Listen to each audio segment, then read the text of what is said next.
My name is Meylysa. I am an English teacher, English as a second language teacher at Hawaii Literacy's Drop-In Center and on the internet at eslteacherguide.blogspot.com.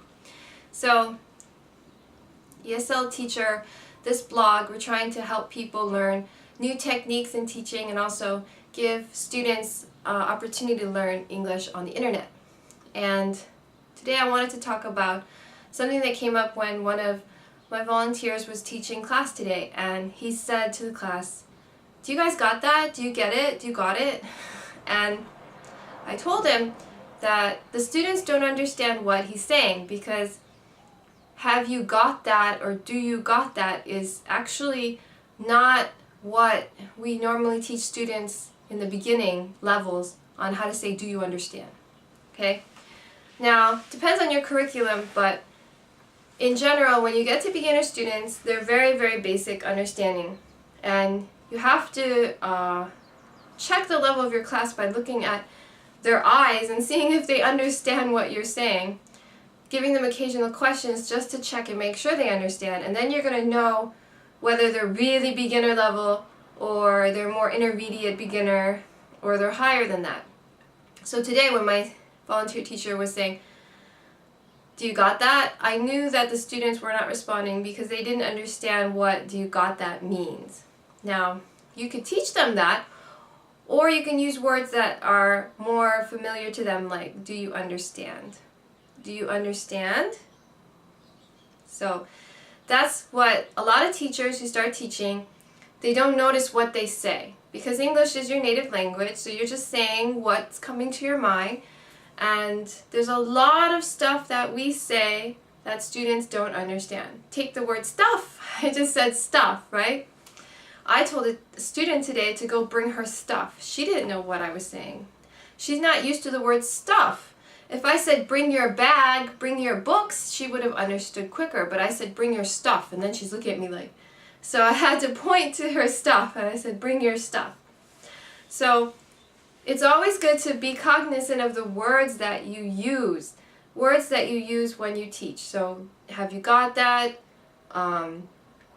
If you're saying something in class and you realize it's hard for them, some teachers go, "Okay, that's a bit complicated." Complicated is a very complicated word. It's very difficult to understand.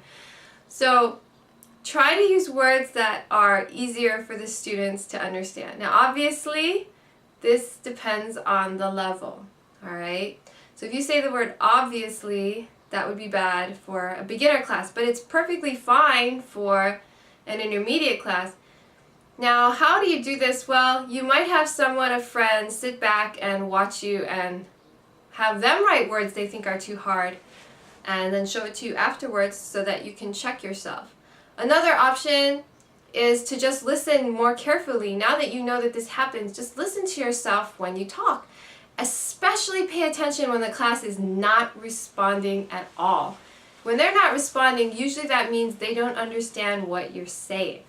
Alright, now when that happens and the class is all silent on you, think about what you just said. Think about the words you're using. Are they easy for someone who's just learning English? Or are you saying some kind of slang and it's not easy for them? Alright, well, if you have any words that, or idioms or expressions that you find pop up in your language a lot and you would like to either stop using them in your level of class or stop and explain it to them so they understand you from then on, why don't you share them on my blog? Just put a comment on the ESL Teacher blog on this page, leave a comment and let me know and let other teachers know what kinds of phrases you have and that are popping out when you speak. I know that for me, I say stuff a lot.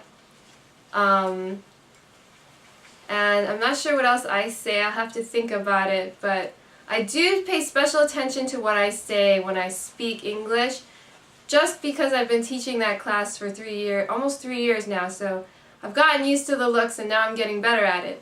But when you're teaching and it comes up for you, why don't you share what you're saying? Anyway, thank you very much, and I'd like to thank my volunteer for showing me that today so that I can share it with you. Good luck with your choice of words in the classroom. Thank you very much.